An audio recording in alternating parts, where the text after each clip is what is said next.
Costa Concórdia não era apenas um navio, era um palácio flutuante, um dos maiores e mais luxuosos cruzeiros do mundo, com capacidade para mais de 4.000 pessoas. Piscinas, teatros, restaurantes de luxo.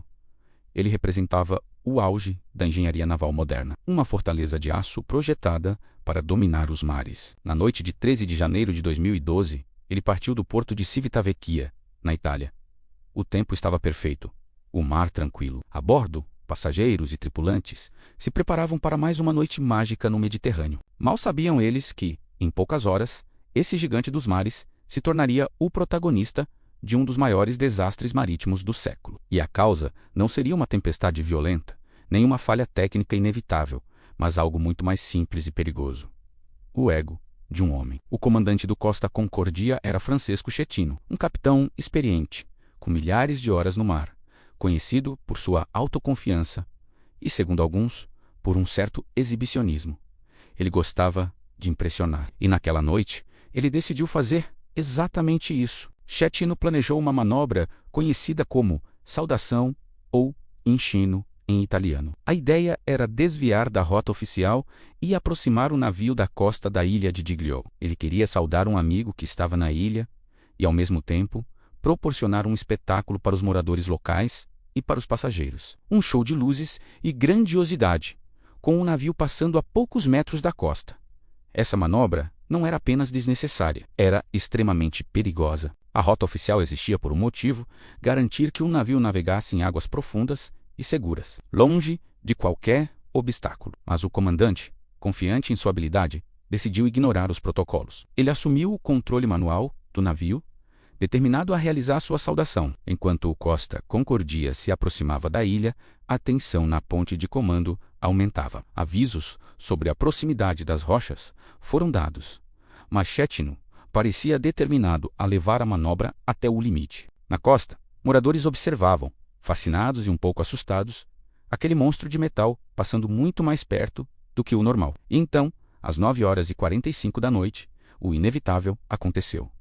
Um som metálico e violento rasgou a noite. O navio inteiro tremeu. O Costa Concórdia havia colidido com uma enorme rocha submersa, que não estava nos mapas de navegação simplificados usados para a aproximação. A rocha rasgou o casco do navio como se fosse papel, abrindo um buraco de mais de 50 metros de comprimento. A água gelada do Mediterrâneo começou a jorrar para dentro dos compartimentos inferiores do navio. O coração da máquina, a casa de força, foi uma das primeiras áreas a ser inundada. As luzes piscaram e se apagaram. Os motores pararam. O gigante de aço estava ferido de morte, à deriva e começando a inclinar perigosamente. Lá dentro, o clima de festa se transformou em confusão e medo. Passageiros que jantavam nos restaurantes sentiram o impacto e viram pratos e copos voando das mesas. Pelos alto-falantes, a tripulação tentava acalmar a todos, afirmando que era apenas uma falha elétrica, um blackout temporário. Mas a inclinação do navio contava uma história diferente. A água subia sem controle, compartimento por compartimento. O navio, projetado para flutuar mesmo com 2 ou 3 seções inundadas, agora tinha um ferimento grande demais para suportar. O pânico começou a se instalar. Pessoas corriam pelos corredores escuros e inclinados, escorregando no chão molhado, tentando encontrar coletes salva-vidas e entender o que estava acontecendo. Enquanto o caos se espalhava, a decisão mais importante demorava a ser tomada.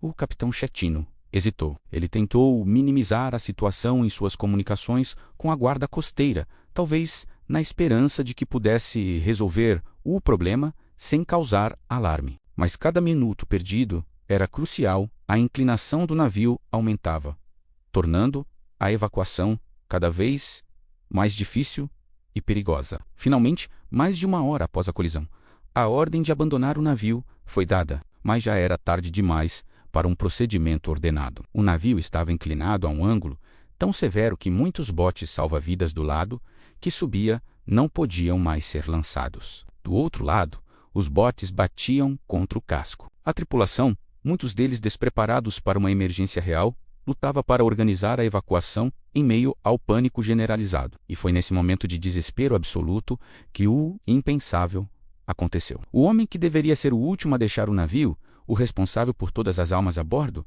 fez o contrário. O capitão Francesco Chetenu abandonou seu posto. Ele embarcou em um dos botes salva-vidas e foi para a segurança da costa, enquanto milhares de passageiros e tripulantes ainda estavam presos no navio que afundava. A gravação da conversa entre Chetenu e a guarda costeira se tornou infame no mundo todo. Nela, um oficial furioso, Gregório de Falco, ordena repetidamente que o capitão volte a bordo. "Vada a bordo, caso!" ele gritou, uma frase que se tornou um símbolo da covardia versus o dever.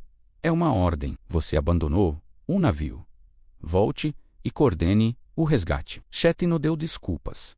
Disse que estava escuro, que havia caído no bote. Ele não voltou, enquanto seu capitão estava em segurança, em terra firme. A bordo do Costa Concordia, passageiros e tripulantes heróicos lutavam por suas vidas. Pessoas usaram cordas para descer pelo casco inclinado. Tripulantes formaram correntes humanas para ajudar crianças e idosos. Muitos saltaram nas águas geladas, nadando em direção à ilha de Giglio, que estava a poucos metros de distância. O navio gigante finalmente parou de inclinar quando sua lateral repousou sobre o fundo rochoso do mar, ficando semi-submerso, como uma baleia encalhada. A imagem do cruzeiro de luxo, deitado de lado, com as luzes ainda acesas sob a água, rodou o mundo e chocou a todos. O resgate durou a noite inteira e os dias seguintes. Bombeiros e mergulhadores vasculharam o labirinto de corredores inundados em busca de sobreviventes. No final, a tragédia deixou um saldo de 32 mortos, 32 vidas perdidas, não por um desastre natural,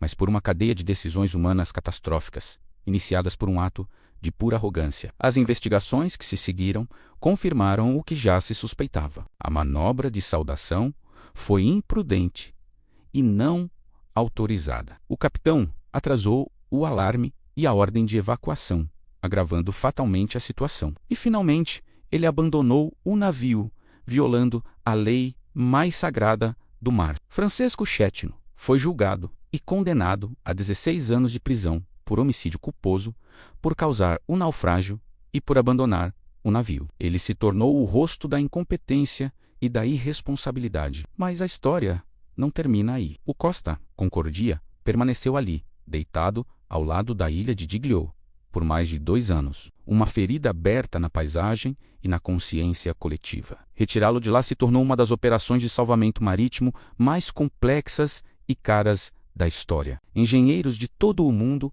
trabalharam em um projeto monumental para endireitar o navio de 114 mil toneladas e rebocá-lo para ser desmontado. A operação custou quase 2 bilhões de dólares. Tudo isso para corrigir um erro que nunca deveria ter acontecido. O naufrágio do Costa Concordia é uma lição poderosa sobre como a tecnologia mais avançada é inútil nas mãos de quem não tem responsabilidade. Um navio, projetado para ser quase inafundável, foi derrubado não por uma onda, mas pelo ego. Esta não é apenas a história de um acidente marítimo. É um lembrete sombrio de que os maiores desastres muitas vezes não começam com falhas em máquinas, mas com falhas no caráter humano. É a história do que acontece quando a vaidade e o orgulho falam mais alto que o dever e a segurança de milhares de pessoas. Se você gosta de analisar como as decisões humanas podem levar a consequências monumentais, não se esqueça de se inscrever no nosso canal. Aqui, nós desvendamos as histórias por trás dos grandes eventos, mostrando que, muitas vezes, o fator humano é a peça mais importante e imprevisível de todas. Obrigado por assistir e até a próxima.